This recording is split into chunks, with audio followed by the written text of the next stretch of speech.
గులాబీ దళపతి మాజీ సీఎం కేసీఆర్ ఎట్టకేలకు అజ్ఞాతం వీడుతున్నారు. 9 నెలలుగా ఎర్రవల్లి ఫామ్ హౌస్కే పరిమితమైన గులాబీ బాస్ పార్టీ కార్యాలయానికి రావాలని నిర్ణయించుకున్నారు. ఈ నెల 19న తెలంగాణ భవన్లో పార్టీ నేతలతో ప్రత్యేకంగా సమావేశం కానున్నారు. అయితే నేతలు కార్యకర్తలకు ఎలాంటి సందేశం ఇస్తారు, పంచాయతీ ఎన్నికల్లో ఫలితాలపై ఏమంటారు అన్నది ఆసక్తికరంగా మారింది.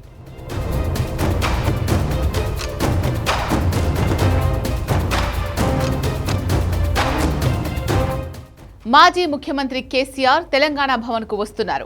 9 నెలల తర్వాత ఫామ్ హౌస్ను వీడుతున్నారు. పార్టీ కార్యకర్తలతో సమావేశం నిర్వహించాలని నిర్ణయించారు. జూబ్లీహిల్స్ ఉప ఎన్నికలు జరిగినా, పంచాయతీ ఎన్నికలు జరిగినా కేసీఆర్ ఎక్కడా కనిపించలేదు. జూబ్లీహిల్స్ ఉప ఎన్నికల ప్రచారానికి వస్తారని ప్రచారం జరిగినా ఆయన మాత్రం రాలేదు.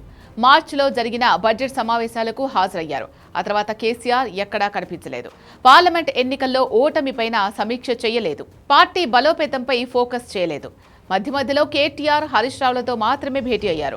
దాదాపు 9 నెలల తర్వాత పార్టీ కార్యాలయానికి వస్తున్నారు. ఈ నెల 19న పార్టీ కీలక నేతలతో సమావేశం నిర్వహించనున్నారు. ఈ సమావేశంలో నేతలకు ఎలాంటి సూచనలు చేస్తారు, పంచాయతీ ఎన్నికల ఫలితాలపై ఏమంటారు, జూబ్లీహిల్స్ ఉప ఎన్నికల్లో ఓటమిపై సమీక్ష చేస్తారా అన్నది ఉత్కంఠ రేపుతోంది.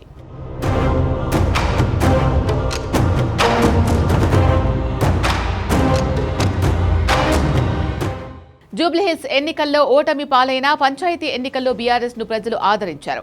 బీఆర్ఎస్ మద్దతుదారులు పంచాయతీ ఎన్నికల్లో సత్తా చాటారు. గులాబీ పార్టీకి ఊహించిన దానికంటే మంచి ఫలితాలే వచ్చాయి. ఈ నేపథ్యంలోనే గులాబీ బాస్ కేసీఆర్ పార్టీ నేతలతో సమావేశం అవ్వాలని నిర్ణయించుకున్నట్లు తెలుస్తోంది. పార్టీ బలోపేతం, సభ్యత్వ నమోదు, కాంగ్రెస్ వైఫల్యాలు, భవిష్యత్ కార్యాచరణపైన కేసీఆర్ దిశానిర్దేశం చేస్తారని ప్రచారం జరుగుతోంది. ఈ నెల 19న జరిగే పార్టీ రాష్ట్ర కార్యవర్గ సమావేశానికి ఎమ్మెల్యేలు, ఎమ్మెల్సీలు, రాష్ట్ర కార్యవర్గ సభ్యులు హాజరు కావాలని నేతలకు సమాచారం పంపారు. ఇక్కడి నుంచి నేతలతో వరుసగా సమావేశాలు నిర్వహించాలని కేసీఆర్ భావిస్తున్నట్లు పార్టీ నేతలు చెబుతున్నారు.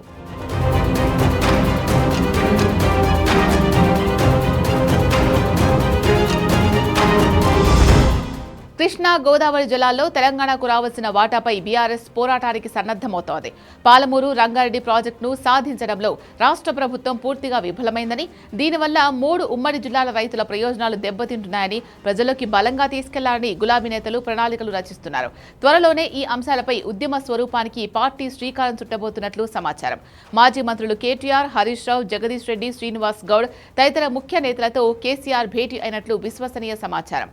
ప్రాజెక్టుల అంశంతో పాటు ప్రభుత్వ వైఫల్యాలను ప్రజల్లోకి బలంగా తీసుకెళ్లాలని నేతలకు కేసీఆర్ దిశానిర్దేశం చేసినట్లు తెలిసింది.